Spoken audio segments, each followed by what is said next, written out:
Alrighty, so this one today is just more like a diary entry than it is anything else, which is all that it ever should be, man. Went to a poetry event last night, and I got to listen to a lot of people speak their poetry. Got to talk about what they go through, but they've kind of expressed it really well and how they view life or what's fuck. Sometimes I get tired of my own shit, I really get tired of my own shit. And I'm a bit annoyed and frustrated, and sometimes the surrounding environment, my family is not that they're not supportive, but they're very dismissive of I guess, my perspectives, I'm coming from a very different worldview, different paradigm, whatever. And yeah, it makes me frustrated. Makes me frustrated that I don't have my place here, Yeah, I still live here, but seems like my position is not welcome, almost. It's a feeling that I get. I don't think that's the actual reality. I'm sure my family's happy to have me here, but they don't express it, and they don't really. I'm happy to see them for sure. I'm definitely happy to see them every day, and I want to be making good connections or be compassionate and all that with them. Sometimes I don't feel that's. I don't know, I just think my family is incapable of, or not incapable, they're not the best at expressing their love. Now I speak Japanese to them, so yeah, it's a different mentality that we approach it towards. My Japanese is good. I'm fluent. I am a native speaker, but I guess English can be a bit more direct at times, and it kind of has that avenue to be a bit more straight with its words, I guess. Which is why sometimes my brothers and I, we just speak a bit of English here and there, not too much, but we do. But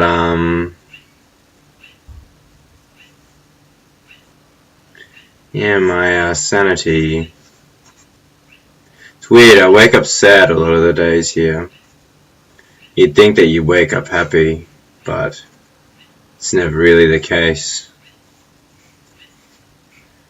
And I don't want to be afraid or fearful or anything, but sometimes I just wake up really sad. Is this the right place for me? I'm surrounded by all this greenery and nature, and it's so peaceful, and I guess is the thing, if you're shifting and changing and moving and uprooting and going and traveling and doing all these things, it shifts your perspective so much that maybe you can't, it's difficult to stay in one place, and that's okay. I think that's okay to be like that as well, if you want to just be in a different environment all the time. I think that's cool. Keep it spontaneous. Keep yourself on your toes. I thought that I wanted to achieve things, I thought this was a way.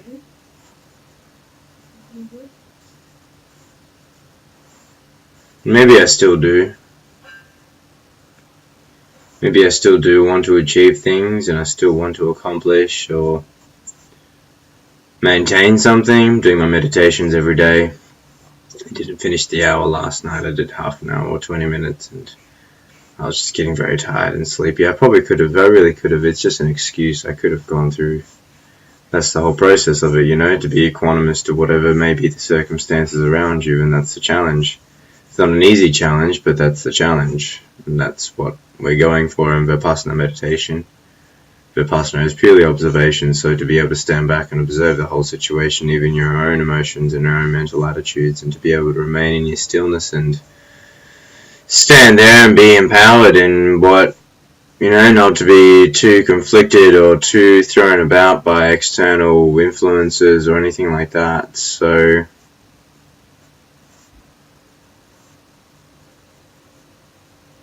I'm feeling a bit tired being back here at the moment. Not that it's been back here, it's just been doing a lot every single day. But at the same time, man, I'm pretty relaxed. I'm doing it at my own pace.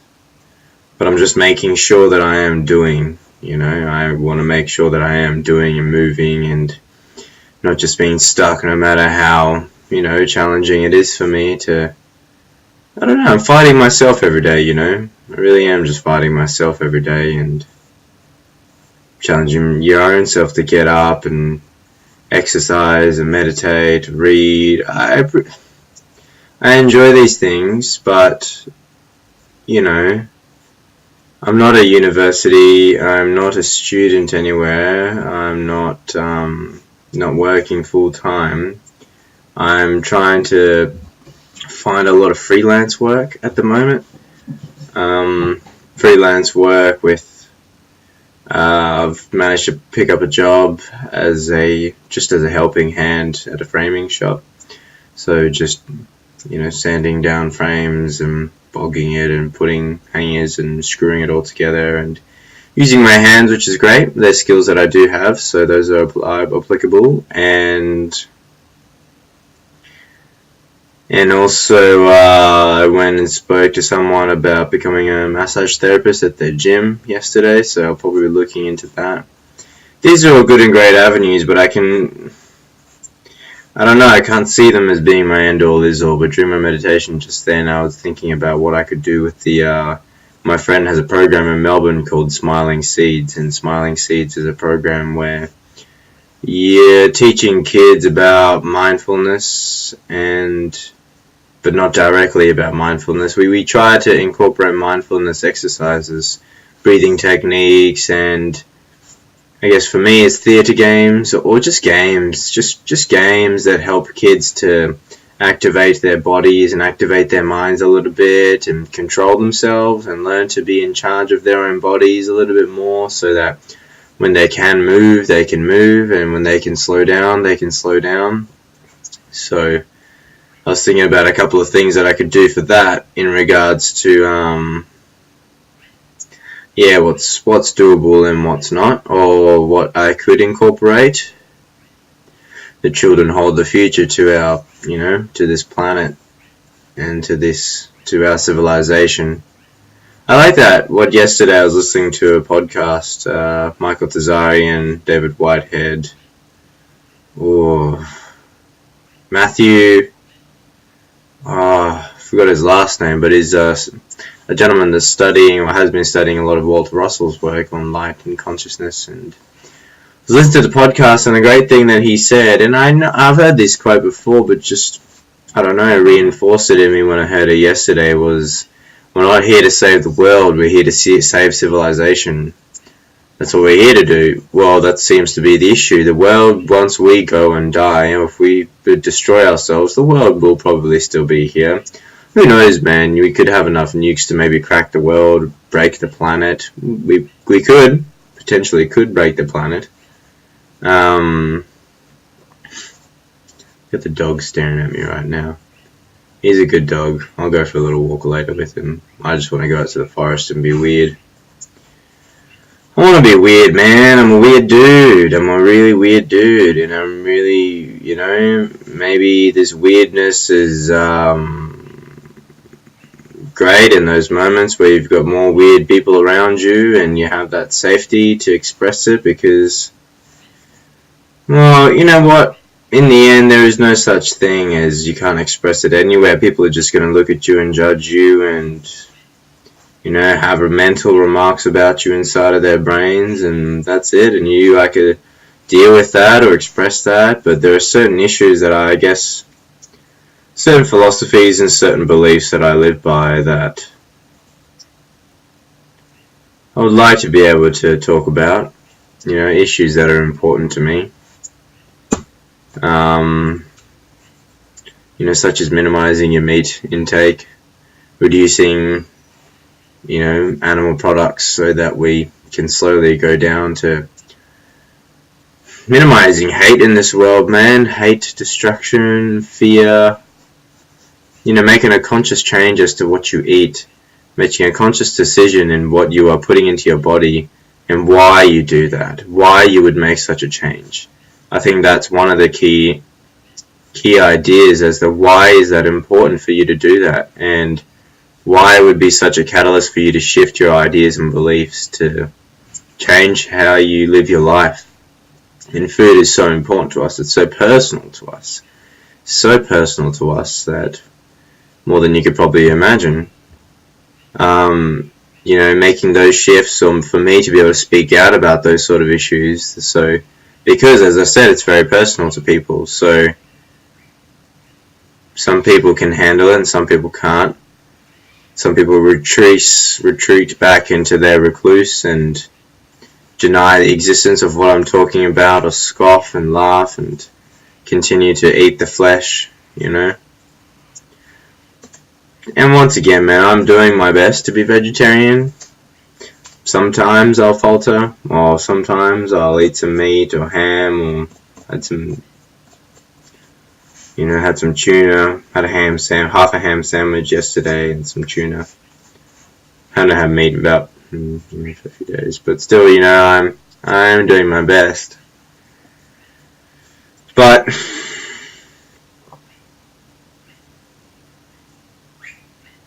is it just me that's trying to save civilization? And the answer is no.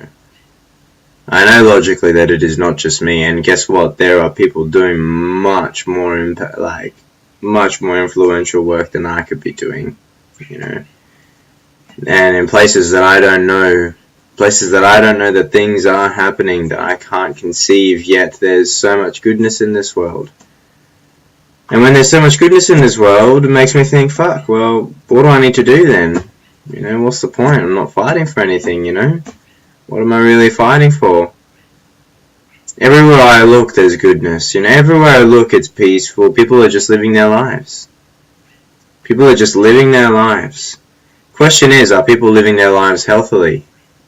Are people living their lives mindfully? Are we really considering our circumstance here, or how we operate? We say we've got all these nervous twitches and nuances to our characteristics and personalities, but I feel that those are dysfunctions within the persona. Maybe you could own it, maybe that's all you need to do is own your weirdness, but be able to so many veils are put over the face and people can't express their ideas or what they think about or what's important to them, or not that they can't express what's important to them, but why do we keep hiding? Why do we keep hiding behind that face and behind that mask? What are we trying to protect ourselves from? The fact that we're still trying to protect ourselves means there's a threat. There's a threat out here. There's this continual bombardment. And it's difficult because, as I said, I'm in a good place. I'm in a good place. I'm in a peaceful environment. I'm surrounded by nature. I'm surrounded by easygoing people, but there's still issues to deal with. I still feel that there are places that we could go and we haven't hit our pinnacle of society or our civilization, that we're just really scraping the surface of where we can go or where we can be. And guess what? All the chaos and pain, destruction and fear that I see in the world is purely through the screen. Television, internet, computers. It's all through the screen. I don't physically see it in my own life, But I can see disorder, I can see, like last night I went out to the valley, which is where the spoken word poetry event was, and it's dysfunctional.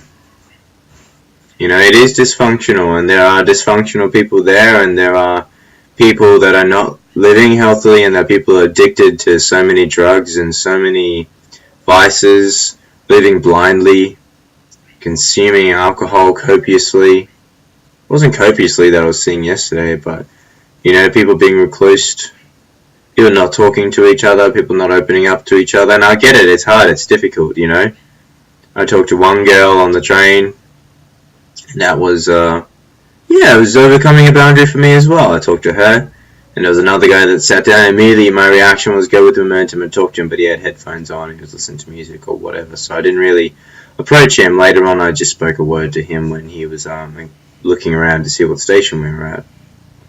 But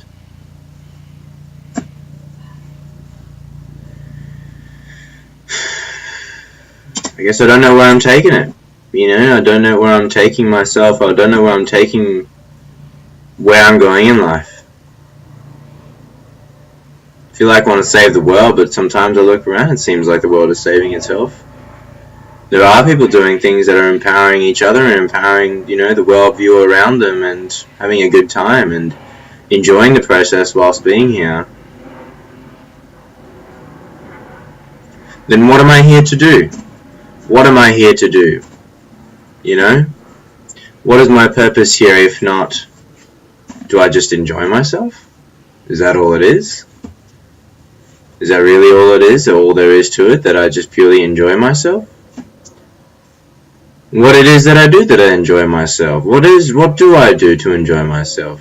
I enjoy myself whilst doing this.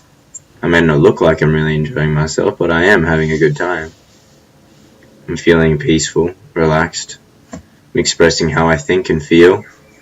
And that's the thing, I guess, that's not happening everywhere all the time, is that maybe I'm not expressing how I exactly feel to everyone. Because this is just a one-way street, This is talking to a webcam. There's no pressure. There's no pressure.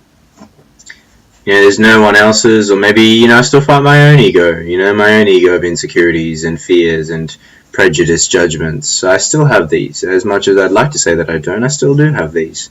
I am imperfect. And so are we all, are we not? I have not yet to meet the perfect person. And should I not? Maybe one day I'll meet what is I see to be a perfect person, but is that perfection? How do I know? I'll never know.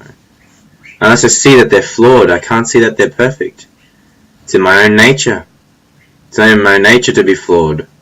And I think we'll forever be flawed. Even if we move through so many different higher worlds, I don't think that we can step outside of being flawed. Because if we are not flawed, then, most state of perfection is only in the Creator, only in God, only in the singularity, only in that stillness, only in that presence that binds all of creation together. And I can't say that I can be that, as much as I'd like to be. Can I be that? Was Buddha that? Was Buddha that? Was Christ that? Was he really? Was Christ really so perfect? I feel that if you're living in the body, in the flesh, you will not be perfect. You're going to be contradicting. You're going to be creating, the Buddha still had conflicts with different sects of people. Well, he didn't have conflicts. Other people had conflicts with him. So people didn't see him as perfect. Was he perfection? How do I know? How do I know? Unrelenting compassion towards others seems like such a task, to just be so patient, and so listening and so open and giving yourself 120%. But do you give yourself to everyone, or do you give yourself to a select few? Do you give your attention to those that do not wish for your attention? But that's okay. If they don't wish for your attention, just walk away. It's easy as that. They don't need it. Or they can't accept it. They can't accept it, which means you don't need to give it there, because if it's unacceptable, then what are you giving out? You would just be throwing it away more so than giving it. I guess it's to be mindful of those approaches as well, of how people's psyches can or cannot accept love, or accept someone else coming into their world. They're not ready for that, maybe because even they are not in charge of their own worlds. And they have a lot of psychic issues, problems that they haven't dealt with, emotional traumas that stop them from accessing some part of their world, which I can see in my brother. My younger brother is quite good. He seems to be on top of it. He knows what's happening. He's very honest and he speaks out about these things. So, I think it's fine. But,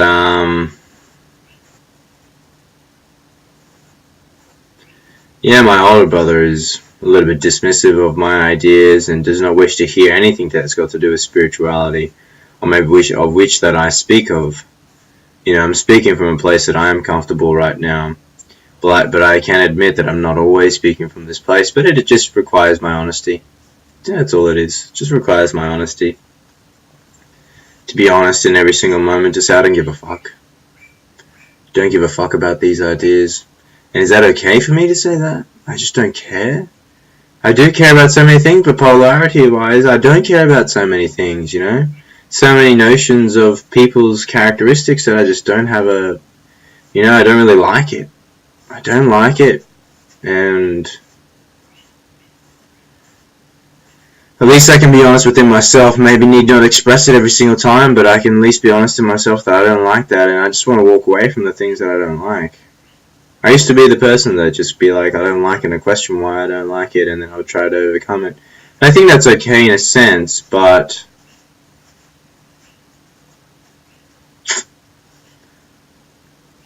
yeah, I just I guess I want to be okay with that I don't like things, you know? I don't have to be perfect in the sense of having to like everything. I don't have to like everything. Just have to be honest with myself. Honest to say that I don't like it when people like the sarcasm and the mental breakdown of self, or mental, what do you call it when you put yourself down, the self-murder that was being spoken of yesterday in the podcast, the self-murder of, you know, and self-sabotage, you know, you self-sabotage yourself, and the sarcasm of foolishness, and we live that for so long that it becomes real, you know that it's not real, you know that it's a joke, but you've been saying it for so long that it's, I don't find it funny. I don't find it funny, and what I find most rewarding is to be utmost of real, you know, I find that most rewarding, and fuck it, if I'm sad, I'm sad. The question is, do I let my sadness overbear me and overrule me and become my master?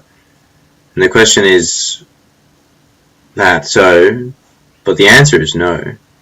Well, I do my best for it to be no, that I remain equanimous in those moments of life, and I'll do my best to maintain that as well, because sadness is still part of life, you know. It lets me know why I'm sad, and it's just and that's the misconception as well, to think that you can always be happy.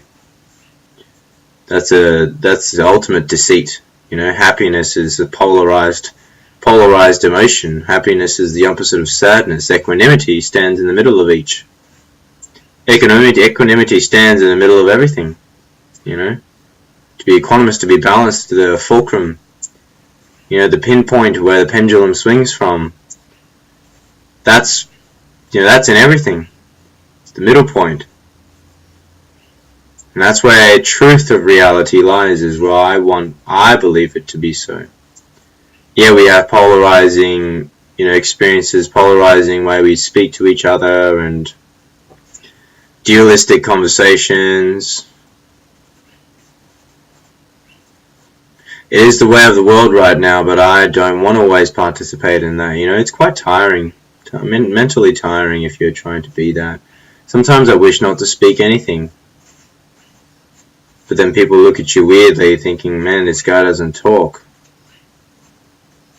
Maybe I've got nothing to say a lot of the time. Maybe I really don't have anything to say. Anything good to say. If I don't have anything good to say, I don't really want to say it. Or if it's not going to be resonating with my truth, or maybe I'm just lazy. Oh. Simply that, maybe I'm just lazy. I am a bit of a lazy bugger. I like being lazy.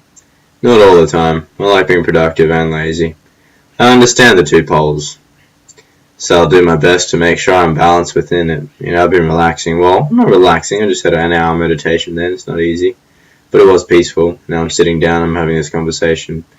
So now it's time to get up and do stuff. Bit of exercise, bit of movement, get your blood flowing. I just had a bit of food already, so I don't think I need to eat anymore. But get myself moving and continue on. Continue on with the pursuit. I don't think I'm going to Japan this year. This is like just a quick note that I just don't think I'm going to be going to Japan this year, because it's challenging to be here, you know. It really is challenging to be here. But my older brother's going to be leaving to go to Japan. He's not going to be here. I'm not saying that's a good thing, but it's It's kind of a good thing. He can go learn life for a bit. He can go understand some real world issues, you know, go figure it out himself, deal with people, live your own life, figure it out yourself, go do it. That'll be good for him. So yeah, just my thoughts for the day. But peace out.